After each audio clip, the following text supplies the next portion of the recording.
Sebenarnya perdebatannya bukan pro atau tidak sama soal. Jadi perbedaan perspektif ini sebenarnya terdapat pada cara kita membawa ogoh-ogoh ini ke sana.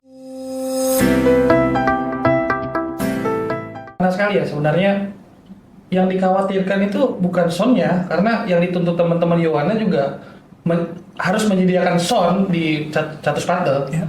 Artinya kan yang dikhawatirkan itu adalah bagaimana sih kebudayaan kita tergerus sama apa yang meledak di tahun 2024. Kalau pada akhirnya perdebatan kita adalah pro dan tidak terhadap sound, pada akhirnya juga teman-teman Yowana menuntut ada sound di Catus Patel.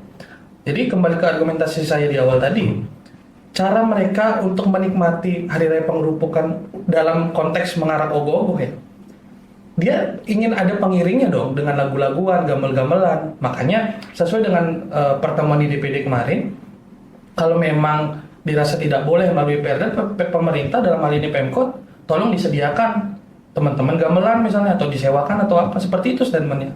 Jadi sebenarnya perdebatannya bukan pro atau tidak sama soal. Jadi dari host juga mungkin tidak mengarah ke sana, karena seperti yang dijelaskan Brigung Angga tadi, teman-teman juga menuntut pemerintah agar menyediakan sound sekali lagi di Catus Patel ya.